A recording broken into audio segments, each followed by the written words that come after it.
Good morning friends, मैं आपका दोस्त सुंदर। आज हम बात करेंगे ऑटोमोबाइल्स कार के अंदर CIDI सिस्टम और MPFI सिस्टम के अंदर क्या डिफरेंट होता है उसके बारे में आज जानेंगे। जो कारों के अंदर एक लिखा होता है CIDI सिस्टम, एक लिखा होता है MPFI सिस्टम। MPFI सिस्टम किस कार के अंदर आता है, CIDI सिस्टम किस कार के अंदर आता है और इनमें क्या डिफरेंट होता है, क्या चीज़ ऐसी लगी होती है जिससे हम CIDI सिस्टम बोलते हैं और MPFI सिस्टम बोलते हैं। तो आज हम सिर्फ इसके बारे में बात करेंगे और इनके डिफरेंट के को जानेंगे कि इनमें क्या डिफरेंट होता है। तो दोस्तों, ये होता है CIDI सिस्टम। CIDI सिस्टम बोलते हैं तो कॉमन रेल डायरेक्ट इग्निशन। ये जो CIDI सिस्टम होता है ये डीजल कारों के अंदर आता है, डीजल कारों के अंदर। और ये MPFI होता है जो multi point fuel ignition system, ये ओनली पेट्रोल कार के अंदर आता है। तो अब ये दोनों में डिफरेंट क्या है? डिफरेंट ये है कि ये डीजल गाड़ी के अंदर ही आता है और ये पेट्रोल गाड़ी के अंदर आता है।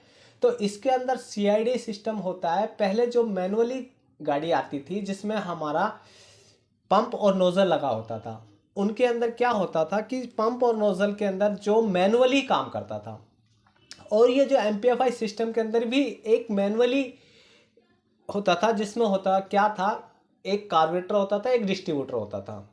इन सब चीज़ों को हटा के इन्होंने क्या किया, एक MPFI सिस्टम लेके आए जो कि BS1 BS2 3 जो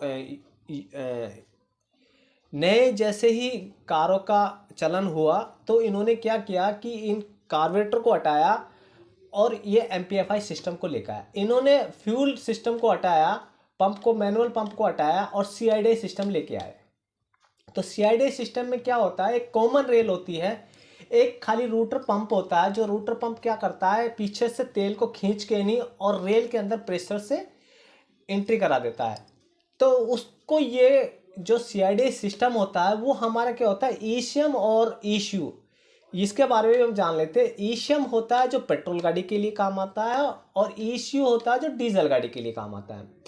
तो क्या होता है, ये ECM और ECU है ना, ये डिसाइड करता है कि जब हमारा कार का इंजन चल रहा होता है, जो भी ऑटोमोबाइल्स इंजन चल रहा होता है, तो इसमें कॉमन रेल जो होती है उस पर इंजेक्ट कराता है। जब भी इसमें इंजेक्टर्स लगे होते हैं उनको क्या होता है, वहाँ तक प्रेशर से ऑयल को, फ्यूल को भेजा जाता है।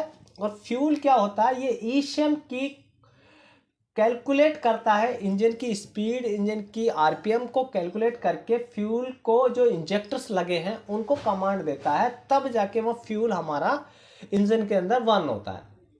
इसी हिसाब से जो हमारा ये MPFI सिस्टम है, इसके अंदर भी पेट्रोल जो होता है हमारा ECM के द्वारा कैलकुलेट किया जाता है। इंजन की RPM, इंजन के एक्सीलेशन, इंजन का जो भी है, जितने भी डाटा लेके ECM देखता है और फिर MPFI सिस्टम के जो इंजेक्टर्स होते हैं उनको ऑपरेट करता है। इस हिसाब से ये ECM ही इस MPFI सिस्टम को करता है। ये MPFI सिस्टम हमारा यूरो 1 से ही चालू हो गया था, स्टेप 1 से चालू हो गया था।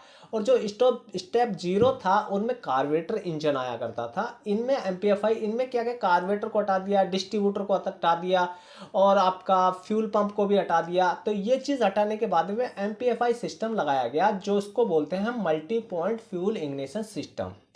और जो हमारा CIDI सिस्टम के अंदर हमने क्या किया, जो कि हमारा जो फ्यूल पंप होता था, इंजेक्टर होते थे, पाइप होते थे और इंजेक्टर टाइमिंग होती थी, इंजेक्टर की टाइमिंग मिलानी पड़ती थी, वो चीज़ ख़त्म करके इन्होंने एक पंप लगाया और CIDI सिस्टम को ECM के द्वारा सेट कर दिया। ECM जैसे ही इनका सारा डाटा इंफॉर्मेशन लेता है और फिर वहाँ पे फ्यूल की क्वांटिटी डालता है। इस हिसाब से ये CIDI सिस्टम और MPFI सिस्टम काम करता है। तो आई होप कि आपको ये MPFI और CIDI सिस्टम के बारे में पता लगा कि CIDI सिस्टम किस कार में आता है, डीजल गाड़ियों में यूज़ किया जाता है, MPFI पेट्रोल कार के अंदर यूज़ किया जाता है। अब हम आगे देखेंगे कि MPFI के अंदर कौन कौन से पार्ट्स होते हैं और CIDI सिस्टम के अंदर कौन कौन से पार्ट कहाँ कहाँ लगाए जाते हैं। तो आई होप कि आज की वीडियो में आपको इतना समझ में आया होगा। धन्यवाद दोस्तों, मैं आपका दोस्त सुंदर।